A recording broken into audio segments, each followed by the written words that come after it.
And welcome into the New England Hockey Journal's RinkWise Podcast. I'm your host, Evan Marinovsky, joined today by Patrick Donnelly. Pat, what's up? Not much. A little chilly around these parts, but we're getting Oh, by. it's too cold, man. I know it's like we grew up here. We should be okay with this. And I'm consistently not. I had to get up at like 6:30 on Tuesday to go to a men's league game at 7. And I was like, okay, it's going to be cold while I go to my car, but I'll live. I won't bring gloves or a hat, just a coat and a sweatshirt. And I get to my car and the whole windshield is like iced over from just overnight frost. And I'm like, I go with the windshield wipers. I'm like, come on, work, please. And it didn't. So I had to go out there with no gloves and I Oh, shove, get it off. And I was like, this is terrible. It's so cold. yeah. Haven't moved my car in a couple days, but I cleared it off early yesterday morning and it was all iced up underneath, expecting it to be a problem at another day. But I got back, it was in the sun all day, no ice on There you it, so we'll go. be ready to go. See, when it's this cold, like it's like great. The ponds, we talked about this last week. Awesome. That's what we want. That's what everybody wants. But then it And dumps the snowed. snow and the rain on it and Yeah, ruins like the ice. Yep. freaking ruins it. So we were supposed to shoot, and we might end up doing this anyway. But for the February New England Hockey Journal TV show, we were going to do a segment on pond hockey, and I was going to go out and talk to people and skate around and blah, blah, blah. And we were supposed to do it Monday because like, all right, it's going to be cold, but it was like 40 on Saturday and Sunday. It snowed and it had rained, so the ice was toast. So didn't end up happening. Maybe it'll happen at some point. But yeah, cold weather right now. It's gonna be cold all week. Oh boy. But it's mid-season, Pat. Can you believe it? We're mid-season. Like, Doesn't it sneaks up on us after the holiday tournaments. You get yeah. the I mean, I holiday don't. It tournaments, you're like, shouldn't. oh, it's It still shouldn't the still start be of the season. January, by the way. It's so Yeah. annoying that it's still January, like in general. But it flies, as you Yep. said. Yep. Also a little like, like I said, holiday tournament still feels like it's start of the season. You come out of break and then 2 weeks later, bam, it's pretty much the midway point. And then because we got like a month and a half till brackets come out, and it's kind of later than it was last year. Just kind of everything with the schedule this season is later than it was, but it's the nature of the beast. Yeah, it is the nature of the beast. I don't think there's a boys prep location official yet for the tournament. I have to check. Last I checked, there was not. I'd heard rumors over the weekend of a potential place. I'm not going to give it out because then people will take it as gospel. So I don't know where it is going to be yet. But it's yeah, it's coming down to it. And so this is a good time to sort of look at boys prep, girls prep, boys and girls Oh, MIAA. Oh, what do you speaking have? of, I just checked the website because I was going to say girls is at Taft, so I had it correctly. Nice drive out there for me. Boys is now listed on the Where is it? NEPSAC website. Yukon.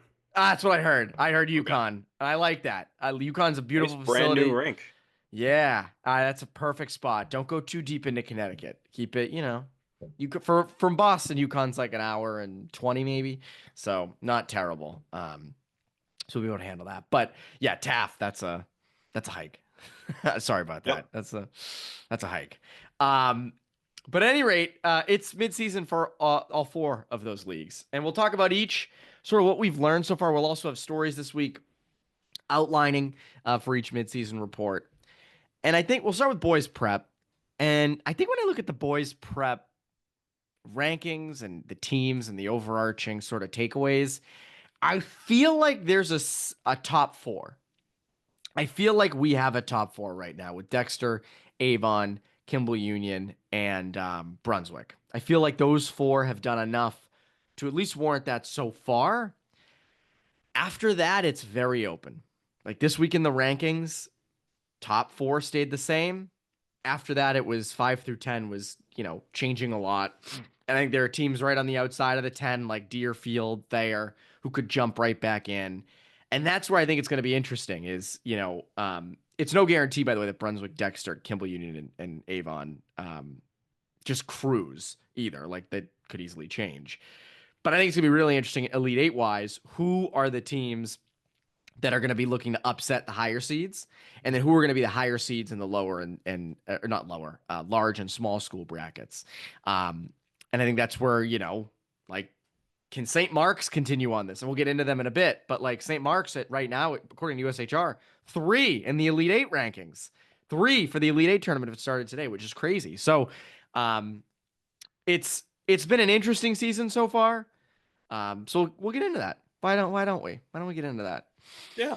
We'll start with your as good as advertised that people will see later this week. One of them, you have Dexter, which we've mentioned plenty this season. And Rivers and Kimball Union round out that. I imagine Avon would be up there as well. Avon. I wouldn't know if I'd say as advertised. We had them ranked high, so like Yes. they did have high expectations, but new roster, lots of new kids, younger kids in bigger roles. Jacob Jett, Liam Donnelly, Drebchinski, who just committed to Harvard. Congratulations to him. Matthew Koch. Like you had sort of these new kids coming in who had to step into bigger roles, and it's worked out great. They've been phenomenal. Indiana Grossbard has been one of the best additions to a prep team this year. He's been high flying. And you also have guys like Cooper Snee and Anthony Palmer who've been around, who have been contributing and doing great as well. Anthony Palmer's been phenomenal in net. Cooper Snee's been clutch up front. But again, they sort of were not, I could have seen them falling in the top 10. Like, you have new guys, that happens. Dexter, again, cover team coming into the year. I didn't have them ranked 1. I learned last year. Doesn't just because you're on the cover doesn't mean you have to be number 1. They opened to fake out the jinx. That's right. Had to kind of, little move. I think they started at 4, and they've moved up to 1. They've been in 1 right now. Their offense has been outstanding. But I think the story with them is like, and one question I had going into the year was like, what are you going to get in net? And how good defensively you're going to be? Because you have all these high flying offensive guys, but that doesn't mean a heck of a lot if you can't defend. Not saying they couldn't, but they're going to be a top Elite 8 team. You're going to need that, and they've had that. Miles Brosnan's been outstanding on D. Cam Smith, Colin Rowe, and then in net, Kyle Reedy and Colin Davis have been phenomenal. They've been great. So like they've gotten the necessary goaltending, they've gotten the necessary defending. And up front, they've been, Chudzinski's leading that team in points. You have the guys like Nate Porter, Sean Leach, Noah Servilis, who was the kid on the cover, who's been great. Matt Hines on D has also been terrific. Taven Frangello as well. So like you have these guys who have contributed, and to me right now they're number 1. Could change next week depending on what they do, but they've been as good as advertised. The Rivers 09s, I think Rivers as a team is sort of in that, probably a small school team. I think they're going to be somewhere in that small school bracket, just because of depth. But the Rivers 09s have been better than I don't know if I'd say expected, but they've been better than last year, and they've been, probably better than I expected on second thought. Yeah. Carter Meyer, 2.64 points per game this year. That's incredible. That is unbelievable. We gave the stats earlier this year about, how him and Sears were faring in terms of, past freshmen in prep. But, Carter Meyer, 20 goals, 37 points, 14 games. That is absurdity. Finn Sears, 12 goals, 28 points, 14 games. He's averaging 2 points per game. Sam Pandolfo, 6 goals, 19 points in 14 games, 1.36 points per game. They've been killing it.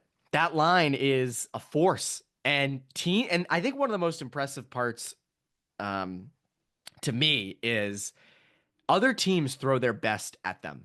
They're not like just those are the 8th graders like last year. Like they're getting other teams' best lines. Other teams are preparing for them. I remember Brunswick threw Oliver Saja, one of the best 2-way centers in prep at them, and it actually worked.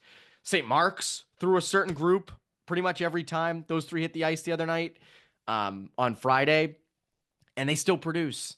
They still produce at such a high level. And that's why, like, I don't know how those 3 don't make the national team. I don't. I've tried to poke holes all year. I have tried my best to be like, what are the scenarios where they don't? And sure, there might be some, but I don't know, man. Like, when you compare them against other top kids around the country who are 09s, who would be candidates for that team, like they're playing and thriving against older, stronger kids. Like that matters.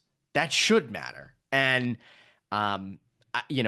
Carter's numbers are off the charts. Even the other night against St. Mark's, 2 goals and an assist in a game when St. Mark's did a really good job defending them. Finn Sears had 2 points. Like, they just produce.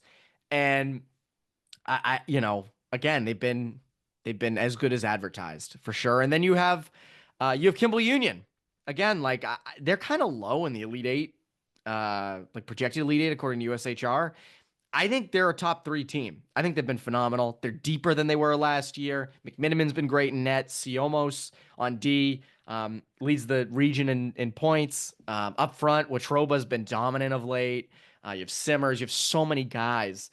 So they're another one. Like, I'm not surprised. I wouldn't be shocked if they ended up repeating. So I would say those are the as good as advertised. Those are like my 3 prominent ones. There are other teams that have been great as well that we expected, but those 3 teams / players have been as good as advertised to me.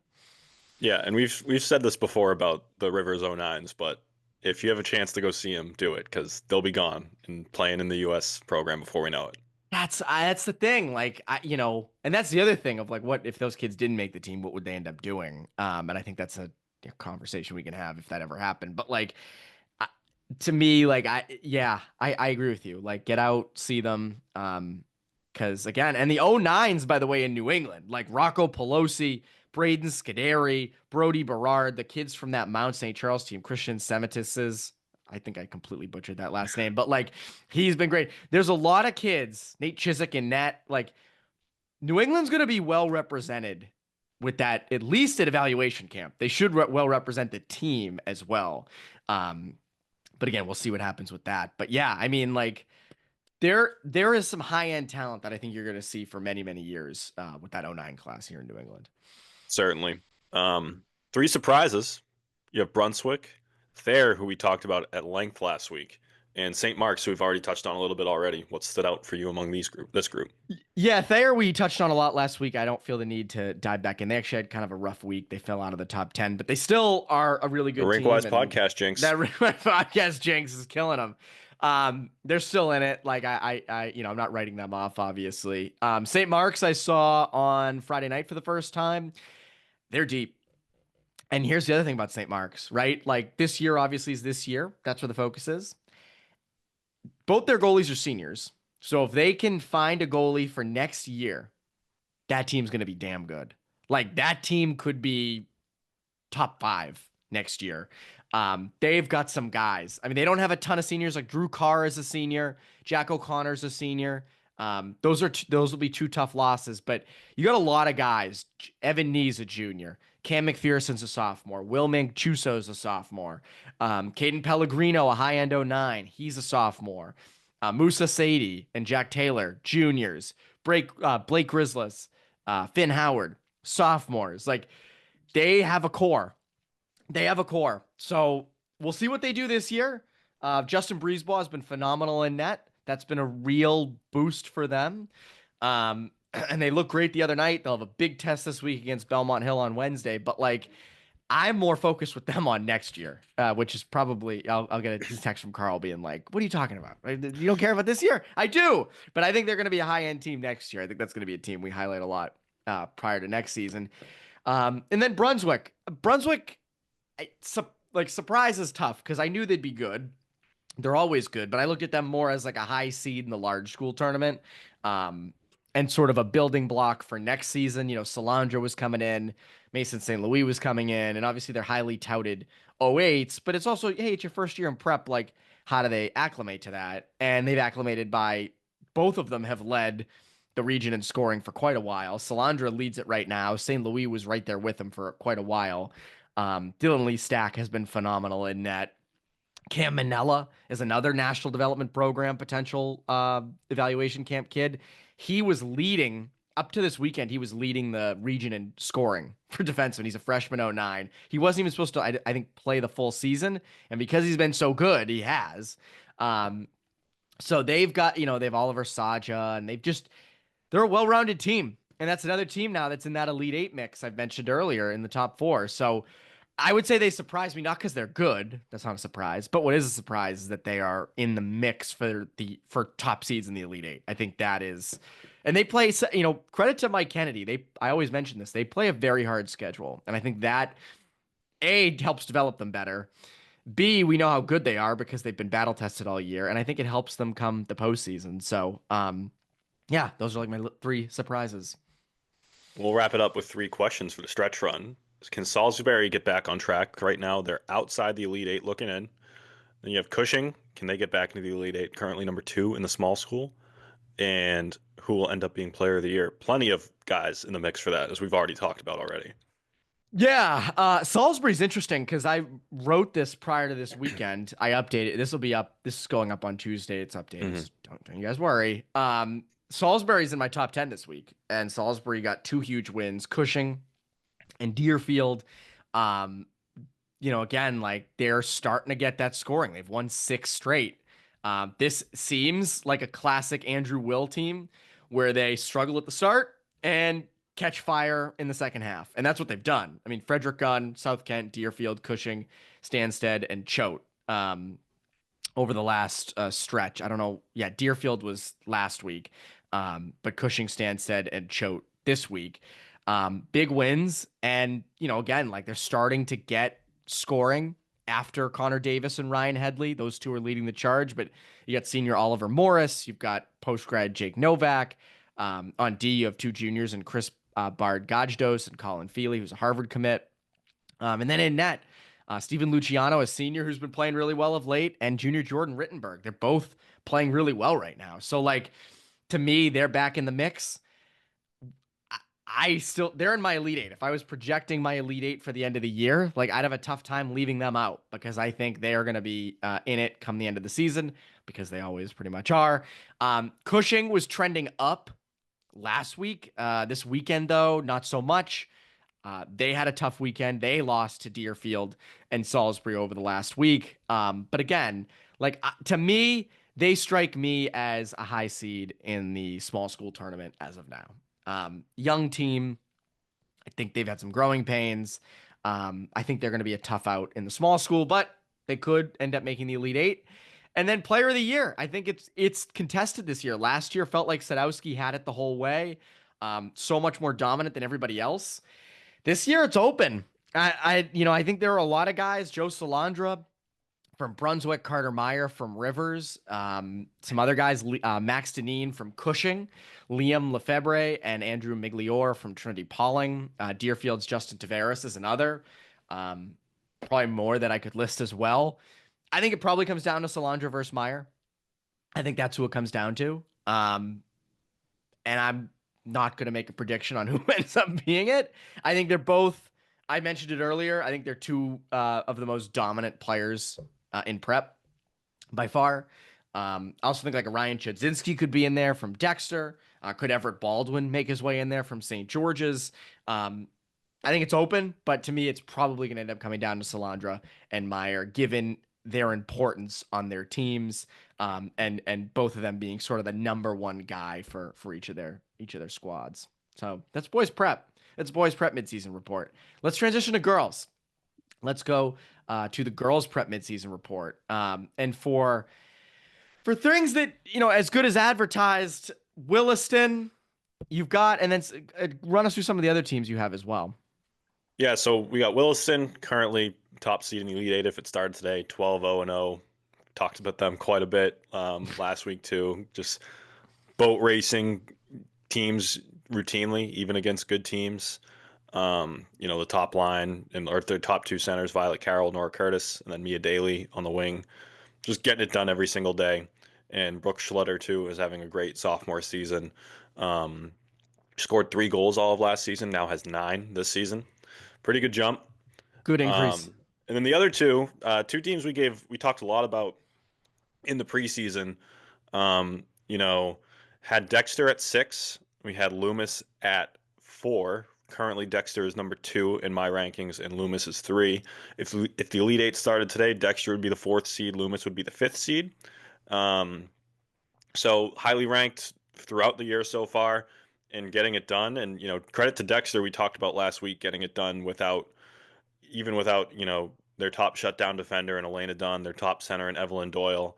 Um, and, they're getting good, solid production throughout the lineup, even with Maddie Murphy stealing a lot of the headlines so far early in the season. You got Evelyn Doyle and Maddie Funk having nice starts to the season. Addie Sutherland's been pretty good in net after she kind of, she was in a timeshare with Annabelle Aiken at the start of the year last year. And Timeshare. um, Take it out of timeshares. Don't get yourself in a timeshare. but has kind of been one of the go-to pieces in net for them this year and has played very well. And then you got Loomis, where they opened the year tight 1-0 loss to Nobles. I think they got like 39 shots. Didn't break through in that game, something like that. And have kind of just taken off from there. They're unbeaten in 11 straight since then. Lindsay Stepnowski's having a monster season. Chloe Obser's been really good lately. Um, Megan Hosman too, having a huge start on the blue line, kind of emerging of that big three they have back there.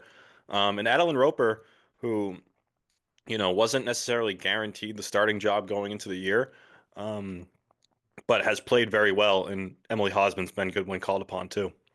Yeah, it's funny. Dexter boys and girls are humming right now. And I think that's obviously great for them. And then we get into some surprises. You mentioned sort of like one thing I think we both have been shocked at is New Hampton kind of being a little up and down. But then you also have Thayer, who's been dominant, and you have Cushing, who's been, kind of like Dexter, where they were not down last year, but not up. And this year they seem to both be up. Yeah, so Cushing kind of took a chance on them, putting them in the top 10 to start the year, especially ahead of other teams that made the postseason last year and they didn't. But I mean, they're the highest scoring offense in prep right now. They think they have 89 goals. Good It's, Lord. it's like a plus 50 differential. Um, the next closest is Nobles at 61. And Grant Cushing's played, I think, like, 3 or 4 more games than most of the other teams in the field. But still, that it says enough for itself. And the fact that, Bella Fritas, who we've talked about so much on this podcast, is leading the NEPSAC in points with 27 in 17 That's games wild. and tied for the lead in goals at 17. In her, after lighting up the MIAA last year, we've talked about, all right, what are you going to do in prep? And she's doing this on the top line with Julia Lambert and Maddie Soderquist. Um, they've been dominating, and even Brooke Fallon and Brooke Harb have been really good too. Like, so it's when they're getting the goals, and Sadie Bellissimo has obviously been great in net. So like, kind of as we've the only 2 losses as we've seen against Wilson, in those losses, like the offense wasn't really there. Um, so it's kind of living and dying with the offense so far. But hey, when it's on, it's on, and they've been really good. They're top Take 5 in our it. rankings. They'd be number 3 in the Elite Eight if it started today. You can't say enough about the start that they've had. And the same goes for Thayer. Thayer just on the outside looking in. We've talked about before, questions about the depth around Morgan McGathey and all that. And they'd be number 2 in the Elite Eight if it started today. They're 10-0-2. Couple big tests coming down the pipe, whether it's Dexter on Friday or some others. But um, excuse me, fighting through a cough here. I know. It's that time of I year am. though. It's It the is. the air is dry, and I have an inhaler for like just a cold, like when I have a cold, and I've had to hit it a ton the last like 2 months. I feel like I'm like a smoker, like I'm like laughing. I'm like, "Ugh, ugh," and it's Yeah, ridiculous. I can't live like this. yeah, super dried out. Anyways, Kate Sullivan's been doing her thing with McGathey. She was on there last year. Up there in production. Renna Bood's been really good. Abby DeRove, Emerson Fisher Bailey's had a nice jump this year. Um, Kate Hayes too, Maddie Call, and Lydia Keelty as well. And in net, both goalies have been really good. Madison Hayes especially. But they've kind of split the net, not right down the middle, but fairly evenly. She and Colleen Wallace have been really good. Um, but they're kind of in Thayer and Cushing, like, even though they're high up in the Elite Eight standings, right? Like if it started today, still kind of in that like area of, all right, what are you going to do when you hit the meat of your schedule down the stretch, and how are you going to fare against those upper echelon teams like an Andover, like a Nobles, like, I don't think either of them get Williston again. I think Loomis might be in there for Cushing. Um, so again, there's some litmus tests coming, but the run of form speaks for itself so far for both teams. And then New Yeah. Hampton, we were kind of anointing them as that kind of next Elite Eight team going into the year, and Oh, like they've had flashes. jinx. Yeah, big jinx. They've had flashes at times, just hasn't really sustained. They're 7-4-2. They'd be number 3 in the small school tournament, looking at trying to go for a three-peat if it started today. Um, really struggled around the holidays. They went 1-3-1 going into the break, and they've come out, winning 3 of 4, but there's an overtime loss in there to Tabor, but they've also have a big win over BB&N, so kind of tough to gauge right now. Um, like in their losses, it's been, kind of shut down offensively. There's a shutout to Berkshire, tough 2-1 loss to Groton, 2-1 loss to Thayer. Um, but there's just so much depth where like I would assume they figure it out, especially like all the upperclassmen they have. Whether it's True Thompson, Julia Laughlin, Kennedy Walker, Caroline Thomas, Trinity Walsh. The list goes on. Like where there's so much experience there, I expect them to figure it out down the stretch. Yeah, you would think that they would. The talent is there. And then we get into questions. Questions for the stretch run. What are your biggest questions, concerns, comments over the next month and a half? So first off, Noble's title defense, looks in jeopardy the way Williston's going. Well, Um, do we know what if Tom Reeser's coaching past this year yet? Do we know? Uh, he told me in the preseason when I was doing the season previews that he's kind of taking it year by year now. Um, last year the big story on championship day was everyone's whispering around the rink like, "Oh, Reeser's coming back," all this and that. Yeah, that was a blast. Turns out That he was was. great for Yeah, as we're us. trying to deal with like the games and stuff. Meanwhile, we have this side story coming up. Um, Remember you texting me and I was like, "Wait, what?" We ran a whole magazine story on we him did. failing. We Like, ran an entire magazine story about that. what? Um, but yeah, so it's a different role for him this year where he's only coaching and not, part of the faculty and coaching. Um, That sounds like the best job to it have. does. Yep. That sounds like the Um, freaking best. yeah, so Oh, I guess seeing how it goes and going year by year, as I last heard from him I've seen him here and there at games and tournaments, but when I last asked the question back in November or whatever it every was. time you see him, you don't just go like, "What are you doing after this year? What's your Yeah, plan? hey, What are hey, you you up coming to?" back? Um, so yeah, there's that, and you look at the start of the year, and they don't have Anya Zubkovska. They lost all their pieces on D and all that, but where they lost that production on defense, like this entire next crop of forwards has picked that up with like I feel like I butcher her name every time, but Alexa Georgantis. Um, Georgentis. uh, I would assume that's what it is, yeah, but but something like that. yeah. She's having a monster season. So is Catherine McCool, Lily Bromley, and you got your upper class like Molly McCurtain and Callie Brown, Greta Hulbig getting it done. And on D, it's kind of that next wave coming along with Francie Ames, Ava DeCourcy, Reese Engel, Nora Shea. They've all looked good, and net Annika Jonas has taken the number 1 spot and ran with it. Um, so they're in a good spot. They're not in the Elite Eight as of right now. They're number 1 in the large school. I think they'll be an Elite Eight team by the end of the year. And if they're a lower seed, then look out because they're absolutely somebody that could make a run and defend its title. Yeah. No, I think they're an interesting batch. And then you also I had it right up there. And then like, in terms of breakout seasons and other teams in the Elite Eight, what are you thinking there? Yeah, so the rest of the Elite Eight's kind of tough to judge. You have BB&N, Exeter, Andover kind of rounding out that 6, 7, 8 spot if it were to start today. BB&N, great start to the season. Kind of stumbled with a loss to Williston. They just lost to New Hampton last week. They dropped to 8 in my rankings. Exeter still holding it down at 9. But, again, a team like they're in that sort of Thayer and Cushing stratosphere of like, you want to see it against the heavier opponents, where they're making the best of their schedule right now. Your schedule is what it is. You got to win the games you're given, and they're doing that. So credit to them. And elsewhere, You have, Deerfield's kind of still in the mix. Groton's in there, but Groton has struggled kind of coming out of the holidays. They lost to Cushing in the Watkins tournament. They come out first game of the new year, they tie and North Yarmouth Academy, and then they lose to BB&N. They lose to Milton. Oh Um, wow. What about yeah, Andover? Andover right now is number 8 in the Elite Eight. I expect them to rise. Um, Again, they've been kind of blowing out teams of late. Same with Nobles. They beat Brooks 8-0. They beat KUA 11-0. Beat St. Paul's 6-1. So they're kind of doing what we expected of them. It's just that early season loss to Dexter kind of shook their spot in the rankings, at least for my rankings, and still trying to recover from that. But they're going to be an Elite Eight team. They also hit a tough stretch coming up. You got Cushing, BB&N, Deerfield, Tabor, New Hampton, before you finish off your season with Williston, Nobles, Loomis, and Exeter. So they should be plenty battle tested going into the playoffs, and I expect them to finish in the top 8.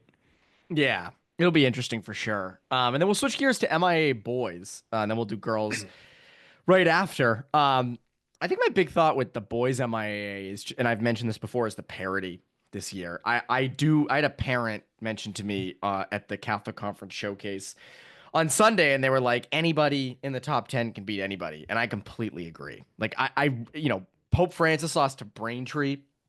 I think it was on Saturday. And then Pope Francis rebounded and beat Reading on Monday, which was a great game. Hingham was rolling and then tied St. Mary's of Lynn, which is another top 10 team of mine, on Monday. So like the parity is ridiculous. And that's why, like, I was thinking about this today. If I was to project, I would think that the final would be two teams that are not high seeds or not top seeds. But with the way these things work, I almost felt like you know how in Seinfeld, with George Costanza, they were like, if every instinct you have is wrong, then the opposite must be right. And I kept thinking like maybe not. Maybe this year it's going to be two high seeds, two top seeds are going to be it. If I think that it's not going to be, that somehow St. John's Prep and Pope Francis will be in the final or something like that. But I think to me the parity is the biggest thing right now with the MIAA slate. I think that's the biggest thing for me. Yeah, we'll start with as good as advertised for you, and we've already mentioned some of the usual suspects so far, but it's teams we've all talked about already. Pope Francis, Hingham, and Arlington. Yeah, Arlington's actually struggled of late. So these we wrote these like a week or two ago, and maybe I'll update it for the website. But Arlington up until the halfway point was good. They've struggled of late. Nolan Russell's been out of the lineup. Um, scoring's been harder to come by. Still, though, I mean, they were rolling for the first month and a half. So like that's definitely one team. Pope Francis to me, I haven't done the MIA rankings this week. That's a Thursday project for me. I think I'm probably keeping Pope at 1. The Reading game technically does not count. It's an MIAA endowment game, which does not count. It's sort of like a scrimmage, but it's taken seriously. They sell tickets, like all that stuff. So I'm counting it for my records. Like the two top teams in the MIAA power rankings, I'm counting that game. So I'm probably keeping Pope at 1, given that Hingham just tied St. Mary's of Lynn. But Hingham's been another one. Hingham's deep. Hingham's the best public I've seen so far. Because now I've seen Reading. I definitely have Reading, Arlington, and Hingham as the 3, not in that order, but those are the 3. So again, Pope is deep and talented. Like I watched them again on Monday. Every defenseman makes an impact. They have 3 lines who are legit with high-end kids, and Nick Ritchie in net is so solid. So solid. Like, just rebound control was off the charts. I know, great hockey name. Yeah, I was like, wait, Legendary name. Legendary name in net. hey, Pope wasn't gonna go 83-0 or whatever it is. That's right. That's right. Classic Bruins Nick Ritchie quote. But Nick Ritchie's been phenomenal. They're my favorite right now out of Division 1. And Hingham as well. Like, I think Hingham, Pope, Arlington have been as good as advertised. I think outside of that, I don't know if anyone else has been quote unquote as good as advertised, because like we didn't have high expectations for CM or Zavarian or even St. John's Prep. We did rank them 1, but that was more because of what they did last year. They have a lot of new faces. So yeah, I would say those are the 3 right now. Yeah, and then you get into some surprises. We already talked about the parity. You know, you got CM in there, Reading, who just had that great game against Pope on Monday. What do you make of these two so far? Yeah, I mean, Reading obviously lost to Pope 3-0, but still, like, I thought put up a good game. They've been rolling. There's technically, according to the MIAA, still 7-1-1. Um, I wouldn't like surprise is such a tough term, but it was more, they lost Chris Hannafin in net. They lost Cam Fahey up front, and you're like, okay. Then I think they had like 5 defensemen return from last season's team, which is huge. But it's like, okay, well, where's the offense going to come from? What are you going to do? And they've been fine. They've been just fine up front. So they're a surprise. And then CM, again, having eighth grader Jackson Fleming in net, who's been outstanding. I watched them beat BC High um, on Sunday, and again, like they've gotten offense. Um, and I think that's been an important thing. They have again, it's young guys making an impact. They have skillful forwards. In terms of going deep, I don't know. Like that's the other thing. Like, you can never tell with teams if they're going to go deep or not. But they should be a higher seed come the tournament. And for me, they've absolutely been a pleasant surprise. That's for sure. Yeah, and we'll wrap it up with 3 questions for the stretch run, per usual. Um, I just had it up here. We're probably gonna have to cut this, Yaz. I just had it in front Well, of we me. can keep it. We can keep. We're authentic. We leave everything. I We mean, are. I'll take Okay, it. I got it. I got it now. All right. St. John's Prep. Can they become a favorite? They were among your favorites last year. Kind of, you know, not obviously not so far this year with what Pope's been doing. Everyone else. Then Zavarian is a question mark as well. And will Winchester and who can make a run like Winchester? Yeah, I mean, St. John's Prep was in the top three. I don't know where I'll put them this week. They lost to Zavarian on Sunday. Zavarian beat them at Canton Ice House in the Catholic Conference Showcase. It was a great game. Malden Catholic also, your school, big win, big I, win. I saw it was their first win in the Catholic Conference in like 25 games. Yep, That's yep. tough. Yeah, That but is they did tough. it. They did it. It was a great game, and I was really happy for them. It's always nice to see an upset take place like that. But Zavarian beating St. John's Prep was also kind of an upset. So, for my questions about Zavarian, and I've said this throughout the year, like, hey, I'd expect them to play their best hockey down the stretch and kind of be in their best possible positioning for March. That might have started on Sunday with that win.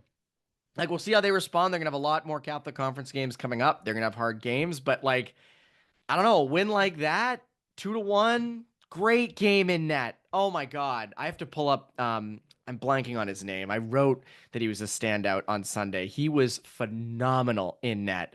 Um I'm pulling it up now. There's a lot of names. I apologize. It was Michael Bulkin, '07. Played a phenomenal game in net. And again, I can't talk enough about how good he was. Um, and so again, like, they've had a lot of scoring from their top line with guys like Gosiak, Morse, Von Handorf. But they got some scoring outside of that on Sunday. So can that continue? And then I think St. John's Prep, like, you're going to drop some Catholic Conference games. That's how it works. They had a lot of chances on Sunday. They'll be fine. They'll be a high seed come March. Like, no problem there. But to me, my favorite question every year, and I'll probably write a story on this come the bracket release. Who's going to be Winchester? Could it be Winchester? I mean, it could be Winchester. Could be Winchester again. But we know the likelihood of returning is not always that high. So again, that, makes it tougher for them. And I think I had Winchester on my art in my article last year of teams like lower seeded teams that could make a run. But there's a couple. I mean, St. Mary's Lynn just tied Hingham. That's definitely one. Belmont, Arlington Catholic. Um, I, you know, I, I have a tough time. Like any team that's in the top 10 consistently, I can't really say is going to be that. But Waltham and Needham have both been cruising. They've been doing well. Like, don't sleep on those teams, those public schools who, do really well throughout their season, but may not play all the top teams. Confidence matters in March. We see this every year. Like, you can play the best teams consistently, and that's great. But building that confidence and be like, okay, we're winning a lot. We know how to win matters. And so it wouldn't shock me if one of those teams made a little bit of a run come the tournament. And then two other teams, like, I have not seen them. I don't know much about them. So, like, I have not seen them yet. But Barnstable and Wachusett have been kicking ass in Division One. with their own schedules. So again, it goes back to the same thing. Are they playing the highest caliber teams? No, but they're winning, and that's going to matter. So they could be according to the power rankings, they could be, like an 18 seed that has just kind of rolled all year, but doesn't have the strength of schedule and ends up making a run. So that's my favorite storyline. I don't have a dog in the fight. Um, I don't have family in it or anything. Or I do, but not like my own kid. I don't have like a kid in it that I'm like rooting for. Um, so I like watching the maximum amount of chaos. I'm sorry, everybody, but that's what I like. I No, root it's for what makes it upsets. fun. That's what Yeah, made it so great about Winchester's run last season. As for us as pretty much neutral observers, so we love the chaos. yeah, and I would say we are neutral observers. I mean, I played for Framingham, obviously. Love those guys, but I root Yeah. for chaos, man. And they, by the way, if they could get in, I'd root for them to make some chaos. They'd be a low seed at this point. So it is what it is. We'll go on to girls MIAA. In terms of your as good as advertised, you have a player, and then you have a couple players, and then you also have a team that's been, taking care of business. I do. I had a chance to have a couple teams also as good and advertised, but I put them in surprises just because, we'll get to them in a minute. But Hingham and MC, we knew they'd be good. Didn't think they'd be this good early on. NDA we had as our number two. I believe they're my number three right now. I think they're second in the D1 power rankings at 6-3-1. And 6-3-1. That's kind of feels average for a top team, but they're playing a really hard schedule. They're getting it done with a new look in net. Aaron Crowell's been fantastic. Jocelyn Gray is one of the youngsters that's really standing out for them. I believe she's a freshman, if not an eighth grader, who is having a fantastic season so far. Emily Coughlin is one of their senior leaders. She's been great too. They got Morgan Brady back from the prep ranks. She was at Tilton last year. Um, and I saw John Finley had a quote somewhere. The head coach had a quote somewhere where he thinks this is his best team he's had. Um, and so they're going to be battle tested. They're kind of doing what we expected them to do, and um, you know it's one of those talk to me in March types of things with them. Yeah, absolutely. And then you have Elise Muty and you have Falmouth's high end players that are also been as good as advertised. Yeah, so Falmouth we had, I believe, fifth coming into the year, and they kind of slipped up at the start. They're kind of storming back now. But one thing that's been constant for them last year to this year has been the production from Maeve Turner, Casey Roth, and Riley Devlin. They're two of the highest scorers, or three of the highest scorers in Division Two last year. And I believe Maeve Turner was a freshman last year and had a phenomenal season. Devlin and Roth, both seniors this year. They each have 20 points. Maeve Turner has 22. She 13 goals in 10 Wow. games. Yeah, so 2 points per game or better for those players so far. If you're Riley Devlin or Maeve Turner, you got a goal per game or more. Um, The perfection line. yeah. Um, so again, leading the way for Falmouth. We expected that after the way they performed last season, and so doing their thing again. And Elise Muddy, or Muty, excuse me, you know, picked up right where she left off. She said she had the single best or best single season in Peabody Linfield North Reading history last season. She's kind of right back at it this year. She has a couple shutouts to her credit already. She had huge showing against Winthrop. Obviously, didn't see a heavy shot volume with 23 saves, but she made 12 in the third, stopped some high quality looks, and came away with a 1-0 win. So she was the difference there. That was what it was last season, as it is this year for Peabody. They've got other pieces like Ava Buckley, but for them the difference is kind of in net. Right now they're 11th in the power rankings at 8-1-1, and she's been arguably the top goalie in the state once again. And then what about surprises? Because one of the teams you have, how about I mean, there's a town in here that we're about to mention that always has good teams, but like arguably number one in boys and girls. Yeah, Hingham has been insane to start the season. They're 12-0-0 atop the power rankings. They've passed every test so far. They've beaten MC twice. They've beat NDA. They've played like NDA. They've played a really tough schedule. And again, Caroline Doherty is grabbing the headlines. She's getting written about everywhere. We'll have a nice story on her coming in our next magazine, about staying in the MIAA and getting a Division I look out of that. Maybe more players will stay and see her.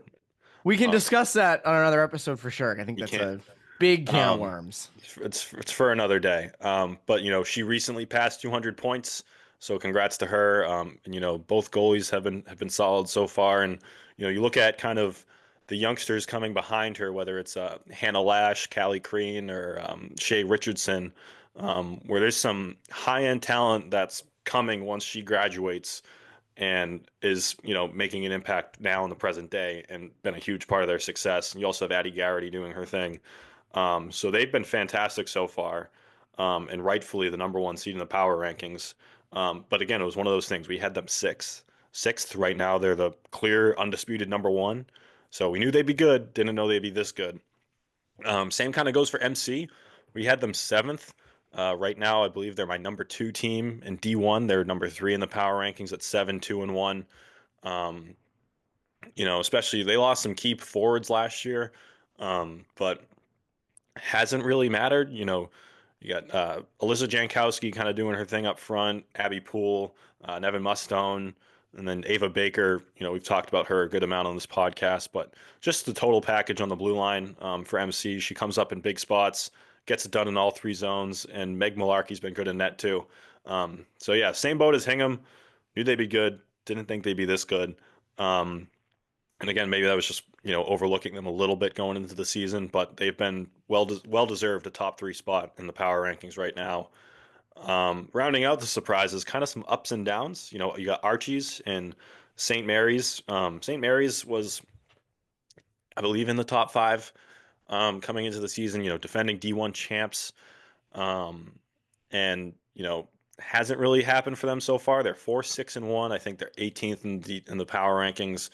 Um, and, we knew they lost a lot last season. Vanessa Hall, Bella Freitas, Casey Litwin, Reagan Sullivan. They lost four huge pieces, and that's hard to replace. And for any team, um, but just knew they wouldn't probably replicate last year's level. Again, hard to do, but like wasn't really envisioning these sort of ups and downs so far. But there are plenty of positives. Alyssa Norden, who we talked about a lot last year on that top line with Yeah, keep Fritas. ripping them apart, Pat. Keep just sticking the knife in, like the ups and Yeah, downs. I love it. Keep it yeah. fair. I mean, but look, they're young, new pieces. It's going to happen. But Alyssa Norden's been great on that top line again, and that next kind of phenom seems to be there already in a sixth grader in Emma Doucette. Which is Um, wild. I think Channel 5 just did a they story did. on I her. saw that. It's crazy. I Yeah. love that. Another young kid out there in Assabet gloves like Frida's last year. Um, That is great. I haven't watched the piece yet, but it came up on my YouTube recommended page, and I was like, "Oh my, a sixth yeah, grader." and she does not look or play like a sixth grader at all. Um, you know, Good size. Plays looks the part for a high school hockey player. And she's been great on that top line with Norden. Can you imagine? Like, if I was in sixth grade trying to play in high school, my God, like it Yep. would not look good. It would not play. Be an interesting thing. That's incredible, though. Good for her. Yeah. And then Archie's, I might have had them two coming into the year, two or three. Um, you know, like they didn't graduate a single player last year, and they had plenty of young talent, a good mix of experience too. And you look at them and you say they should be world beaters this year, and so far they haven't. They were 1-3 to start the year. Um, they ripped off, I think, five straight wins. They just lost to Duxbury. I think they picked up another win after that. Um, so one of the kind of like New Hampton on the girls' side, where we kind of preemptively anointed them into that Yeah. top tier. Um, but they're showing signs of that the last month. They're finding their form. Izzy O'Brien, a freshman, has been phenomenal. Shay Nolan and Caroline Batchelder are doing their things as always. Julie Murphy is a player we talked about a good amount last year as a youngster. She's on a line with O'Brien. Like the Nolan Batchelder line and the O'Brien Murphy line were fantastic against Duxbury, even in a 2-1 loss. When they're clicking, it's hard to generate anything in terms of a breakout or exit against those two lines. They can just hem you in. Um, so again, they're showing signs of what they can be down the stretch. What about questions? What's on your mind? What are you looking for over these next month and a half? I mean, first on my mind is if anyone can stop Duxbury in D2. They're not number one in the power rankings. That would be Westwood right now at 10-0-1. I haven't seen Westwood this season, but I mean Duxbury, especially in the win against Archie's, that was the second time I'd seen them this year. And the first time it was a loss to MC, but they were the better team, should have won that game. And then against Archie's, it's a tight game. It's 2-1 going to the third, and you could tell Duxbury's been there once or twice in a big tight game. Maybe. Yeah, just a few times where they played a perfect third period. They shut Archie's down. They killed clock. They were smart. They kept it simple. And it's not just one player, one line getting it done. You get Meg Carney, Maeve Gallagher, Zoe Madigan, Addie Harrington, Sammy Norton, Alana Gallagher. Like the list goes on. And we know, like again, that experience and sort of know-how that they showed against Archie's, that's going to show its face again late February, early March. Like they know how to win these tight games, and so to me, it's who else can overcome them in a tight game, whether it's Westwood, Nauset, Milton, Medfield, Auburn, King Philip, Canton. Those are some of the ones that have been kind of higher in the mix in D2 so far. Falmouth has also, struggled at the start, and they're coming along now. So it's deep in both divisions, but again, I don't know if anyone can separate themselves from that experience Duxbury has, or, you know, just the dominance that Hingham has showed so far. What about D1? What's going on up there? Yeah, so D1, Hingham has been, like we talked about, unbelievable. And, there's NDA, there's MC, there's Peabody. Haverhill's been awesome. Winthrop. NDA, by the way, is in Hingham, correct? Yes. Wow. Yes. Hingham got some good hockey down there. A lot of good people in one place. Yep. Yeah, it's like D2. D1 is packed. And a lot of teams that either had lower in the top 10 or just outside coming into the season have been really good so far. Whether it's Bill Ricca, you got Tewksbury, Bishop Feehan's been great. Haverhill has been awesome as well. There's some big matchups between those teams coming up. MC plays NDA on Saturday. I might be going to that. So again, they're all going to beat up on each other down the stretch. So it's whatever's left, I guess, come March. But right now, Hingham is top of the class, and it's hard to see anyone else beating them. For over 20 years, Eric Nate's Euro Hockey has been helping hockey players of all ages develop their individual skills and improve on all aspects of their game. Through structured drills and innovative training equipment, Eric Nate's Euro Hockey's intense on-ice instruction challenges each student to be the best at their ability. Find a hockey clinic or summer camp that is right for you today at nateshockey.com. That's NATES hockey.com. Eric Nate's Euro Hockey, train to be the best. Are you serious about playing your sport in college? Do you need a flexible education that allows you to maintain your practice and competition schedules while also preparing you to succeed at the next level? You should check out the University of Nebraska High School. UNHS is accredited and offers more than 100 online courses, including NCAA-approved courses to protect your academic eligibility. Students can earn a UNHS diploma or take a single course for transfer credit. Courses are college prep, self-paced, and available 24/7, 365. Enroll anytime and take up to a year to complete a course. Visit highschool.nebraska.edu today. Hey, it's Bobby Moran, Director of Athletics at Thayer Academy. You know what? Experience matters, and Thayer Academy's professional coaching staff understands how to work with each student athlete to help them succeed. Our coaches and faculty are committed to ensuring both 5th to 12th graders feel known, connected, and prepared. This is Thayer's secret sauce, nurturing each student to reach their full potential. Here, success is truly a team sport. Are you ready for your child to take the next step? See what Thayer has to offer at thayer.org. That's THAYER.org.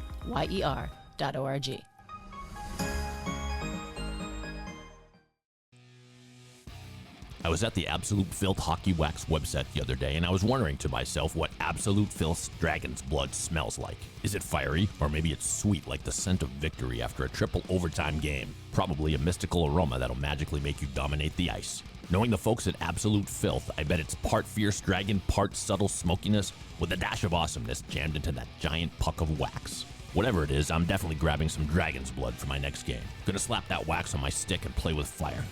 Sorry, boys, but the locker room's about to smell like a medieval fantasy tonight. Check out Dragon's Blood and more over at Absolute Filth's website, hockeywax.com. Perfect for the holidays, and they've even got a 2-for-1 sale going on right now with free shipping. Awaken your inner dragon and rule the ice at hockeywax.com. Holy crap. We got some big breaking news just now.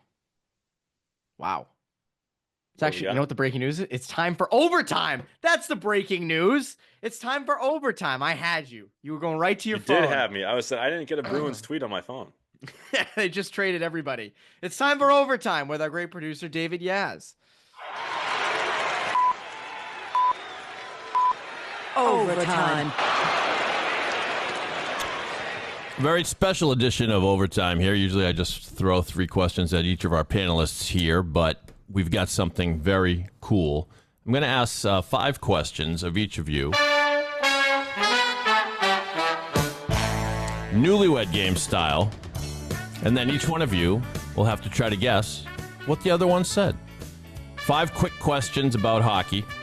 And in order to do this properly, I'm going to have to put you in the waiting room of this call. So, Pat, say goodbye for just a few minutes and enjoy your time. Goodbye for just a few minutes. Okay, there he goes. And It's just us. so, Pat, you can't hear us, right? He can't hear us. Okay. 5 quick questions for you, Evan. Number 1, who is, and you're just answering for yourself. You're not trying to guess what Pat. Don't even think about Pat for this part. Who is the greatest hockey player of all time? Wayne Gretzky. Okay. If you were to start an NHL team right now, what active player would you select? So, in other words, pretend like for the next 10 years, this player. Yep. Okay. I would go with. There's 2. I'll go with 1. Connor McDavid. Obvious. Have to go with McDavid. Okay. What is the best food to consume at a hockey game? Chicken fingers. Easily. Yeah, I knew you were going to say that. Okay. Yep. All right. What is your favorite memory of covering a hockey game?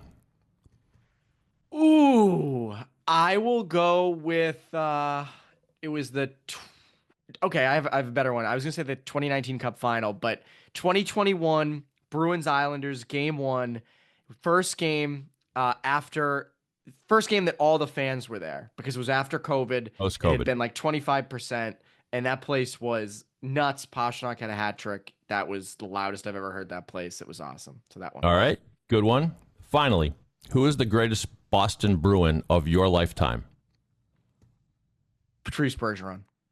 Okay. All right. Well done, Evan. As far as you know. Did I get 200 points on that one? It's like Family Feud. No, you get nothing. We're bringing Pat back, and we're sending you away, Evan. And so, yep, we'll see you in a sec. Okay. Pat, answer the. Wait, what happened? I'm still here. All right, I put the wrong person in. All right. Send Pat away again. You like me that much? I see what happened here. All right. Bye, Evan. There he goes. Okay. Now, just answer these 5 questions, Pat. These are your own opinions. This is not. Don't think about what Evan's going to guess. This is just you. This is all about Pat. Who is the greatest hockey player of all time? Wayne Gretzky. Okay. If you were to start an NHL team now with an active player, who would you pick?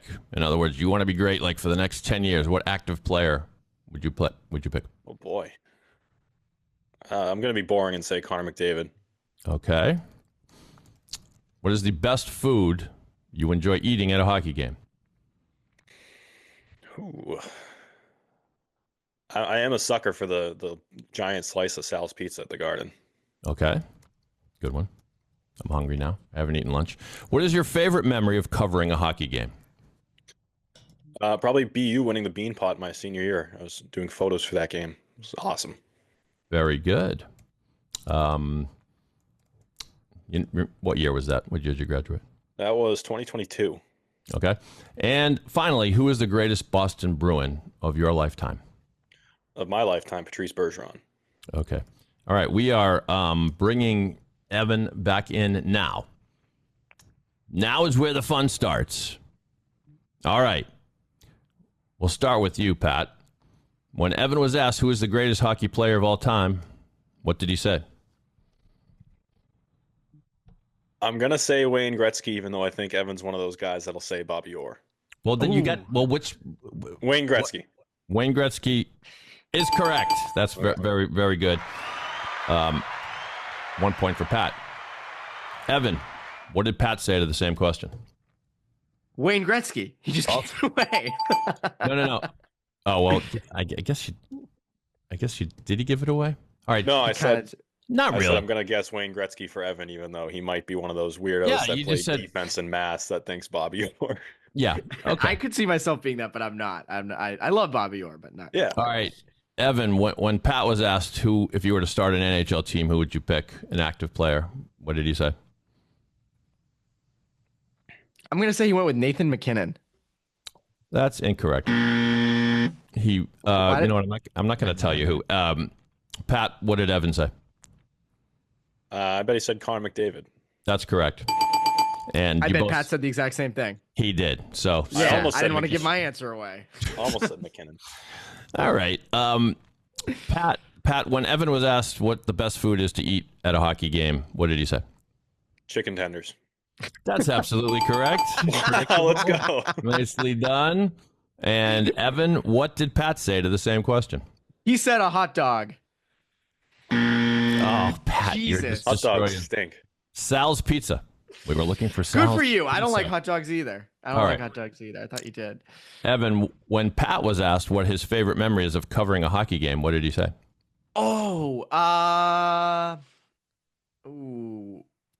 BU winning the Bean Pot, and he called the game. Well, you should have stopped before the call. I don't know about he called like he said who was, whatever. We're going to give it to you. He said he was taking photos that day. I don't know if he was calling the game. We're giving it to you. No, that's all right. Okay, I'll take the points. We're going to give you the points. We weren't asking for the circumstances. Pat, when Evan was asked that question, what did he say? Ooh.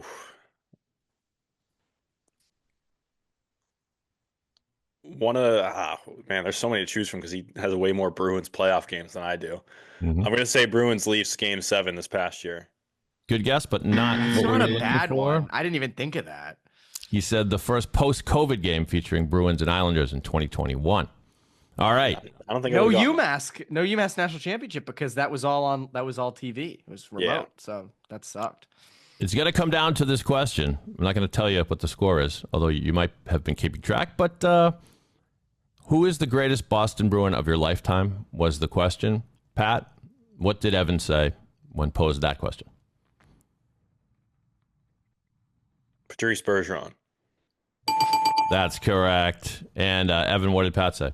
He said the exact same thing. He said Patrice Bergeron. He did. So you guys both end on a high note. Final tally, though. Evan with 3 guesses correct. Pat with 4 guesses correct. What a win. Patrick Donnelly, everybody. Well done. You guys know your yourselves. Now, I mean, Evan's love of chicken fingers, he just makes it known all the time. So I don't know if that was unfair. But anyways, thanks for playing along, Newlyweds. And back to you, Evan, to wrap things. I should have given like the most random answers. It would have won, but it wouldn't have been any fun. What fun is that? Right. It's no fun. Yeah, I don't know why I said hot dog for you. Your Sal's Pizza, you're right. Pizza would be way better. Yeah, I always get like third period. You're getting like a little munchie, and you got there's that giant slice of Sal's Pizza. Why are you getting the munchies, Pat? What's the reasoning behind that? Why are you getting munchies? It's just a late night snack. Hockey gives you the munchies. That's valid. I agree, but I don't like hot dogs. I'm not a big hot dog guy. They sit in my stomach. They're like a donut. They sit there forever. How dare you? Oh my god! Not the biggest hot dog guy. Nothing I can do. That might be the hottest take ever said on this program, by the way. Also, I'm surprised. Usually I say it and people are like, "You're an idiot." But like, Pat, I'm surprised that you and I are like in tandem on that. As I've gotten older, I've gotten to know more and more people who think the same way as us. It's For some reason, You just grow up a little bit, you know? well, for some reason, move on to burgers. hot dogs are great at a baseball game. At a hockey game, maybe there's something about a steaming slice of pizza or a succulent piece of chicken tenders that goes better. I don't know. Anything that hot dogs always need condiments. Any food that consistently needs a condiment is not that great. You can have chicken fingers alone. I agree. Honey mustard makes it better. Honey mustard, you need it. Right? Yeah, maybe. I mean, it'd be tough to have them dry, but like so Pat wins with the pizza again. He just won again. All right. All right. What an episode. We'll take it. Yes, that was a great overtime. Thank you. We got a lot coming up. Second half of the season's underway. A lot of content. We have a magazine coming. We have a TV show coming. We have daily website content coming. That's Patrick Donnelly. I'm Evan Marinofsky. We will see you at the rink.